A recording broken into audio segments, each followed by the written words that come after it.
Malcolm training tutorials, configuration, ingesting traffic, uploading PCAP for analysis. In this video, you will learn two mechanisms for uploading PCAP files into Malcolm via the Network Traffic Artifact upload page and the Secure File Transfer Protocol SFTP file server. Before we address the first mechanism for uploading PCAPs into Malcolm, we'll provide an overview of the documentation. There are three ways to provide network traffic to Malcolm for analysis. Two of the ways are with live traffic, capturing traffic that is happening right now. You can do this using your Malcolm instance or a Hedgehog Linux sensor. Refer to the Configuring Hedgehog Linux video to configure live traffic capture into Malcolm using a sensor. Refer to the Ingesting Traffic, Capturing Live Network Traffic for Analysis video for information on using Malcolm in the standalone mode. The third way to provide traffic to Malcolm is by uploading previously captured PCAPs, which is the focus of this video. There are several reasons why you may want to upload previously captured PCAPs into Malcolm. You may have a location on the network that doesn't warrant having a dedicated sensor on it, but occasionally you want to capture and analyze some local traffic. You may have a policy that says you cannot plug anything new into the network, but there is existing infrastructure that allows for running TCP dump or WinDump to generate PCAPs. A third party may capture traffic and forward the PCAPs for you to analyze. Or any other circumstance in which you can't capture something live, and you have historical PCAPs you need to analyze. Step 1. Uploading PCAPs. The Network Traffic Artifact upload page. The Network Traffic Artifact upload page is useful for most cases where you have a set of PCAPs up to a manageable size. What manageable means may vary from situation to situation, but a general rule of thumb is that a manageable set is a group of PCAPs smaller than 200 gigabytes with no single PCAP being larger than 50 gigabytes. It's important to note the kind of file uploads Malcolm supports. PCAPs come in two forms: the traditional format, which is called a TCP dump formatted PCAP, and the newer format, which is called PCAP-NG. Malcolm supports the traditional format fully, but only partially supports PCAP-NG. It is recommended that when capturing PCAPs for uploading to Malcolm, that you capture it in the TCP dump format or that you convert it from PCAP-NG to PCAP prior to uploading it into Malcolm. This allows you to use the full capabilities of Malcolm. Now, let's navigate to the Network Traffic Artifact upload page. From the Malcolm landing page, click the Artifact Upload option. Click Browse. Then, navigate to the location of the PCAPs. Select the files and click Open. You can also drag and drop the files from your File Explorer. At this point, the files are uploaded, but they are not yet submitted to Malcolm for processing. Rather, they are in a queue where edits can be made. For example, specifying search tags or removing accidentally selected files before submitting them to Malcolm. Tagging the data you're uploading will associate user-defined text with the logs generated from the PCAPs, which can be used to filter and search during analysis. Tags are specified in two ways. Tags will be created according to the components of the file names of the PCAPs. Tags may also be specified manually, directly on the upload screen. Once you've uploaded your PCAPs and specified any additional user-defined tags, click Commit Uploaded Files, and those files will be sent into Malcolm for processing. Within a few minutes, that data will start showing up in search results in dashboards and ArcME Viewer. Now that we have uploaded the data, let's explore it. From the Malcolm landing page, click on Dashboards. Notice that at first, there isn't any data showing up in the default dashboard.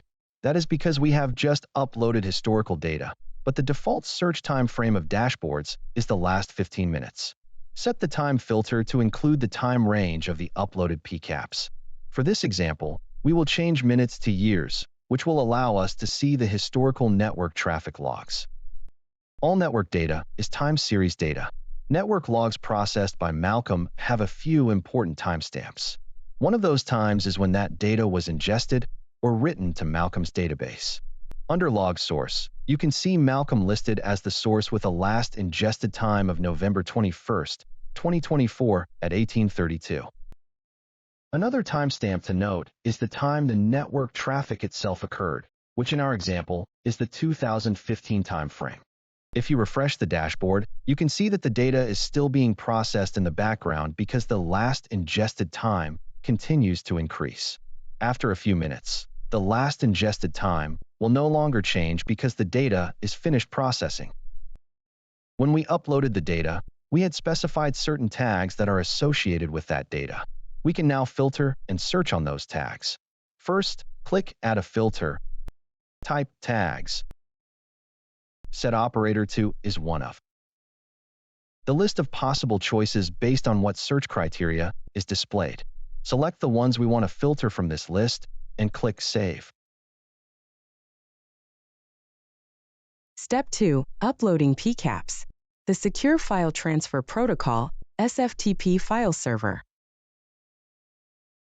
The second method for uploading PCAPs is the Secure File Transfer Protocol, SFTP file server, which is not enabled by default. The SFTP file server is useful for uploading very large PCAP datasets, which could be unwieldy in the web interface. To enable the server, run the Malcolm configuration utility. Refer to the Configuring Malcolm video or the Malcolm documentation for the full steps of the setup process. As you walk through the configuration steps when presented with, should Malcolm accept logs and metrics from a Hedgehog Linux sensor or other forwarder? Select Customize and answer the questions according to your sensors and systems. Then when prompted with Expose SFTP server for PCAP upload to external hosts, select Yes. Configure the rest of the settings and then restart Malcolm for the changes to take effect. You can access the SFTP server with any number of third-party tools including WinSCP or FileZilla. FileZilla will be used as an example for this video. Once in FileZilla, we will need to connect to our Malcolm instance. Open a site manager and create a new site, naming it whatever you choose. Choose SFTP as the file transfer protocol. In this case, we'll connect to localhost and port 8022. If you are connecting to a Malcolm instance running on another host, you'll need to provide the IP address or host name instead of localhost. Then, enter the username and password that you set when you configured Malcolm. Click OK. The system will ask if you want to save those passwords to avoid having to enter them for future logins. Select the appropriate answer for your use case. Click the button to connect. A pop-up message will ask, in essence, do we trust this host? Click OK, after which the SFTP connection will be established. Navigate to Files. Select your PCAPs and drag them from the local source directory to the destination directory on the SFTP server. These PCAPs are automatically processed once the SFTP upload completes. After a few minutes, navigate to Dashboards and explore in the same way as the previous example. The SFTP does not allow user-defined tag names like you're able to do in the upload interface. However, it will pull tags from the file names. That concludes the Ingesting Traffic, Uploading PCAP for Analysis video. In this video, we have discussed the two methods for uploading PCAPs to Malcolm: the Network Traffic Artifact upload page and the SFTP file server. We also discussed how to use tags and filter the data. Check out the description section for links to the Malcolm GitHub site, a Malcolm discussion forum, and more.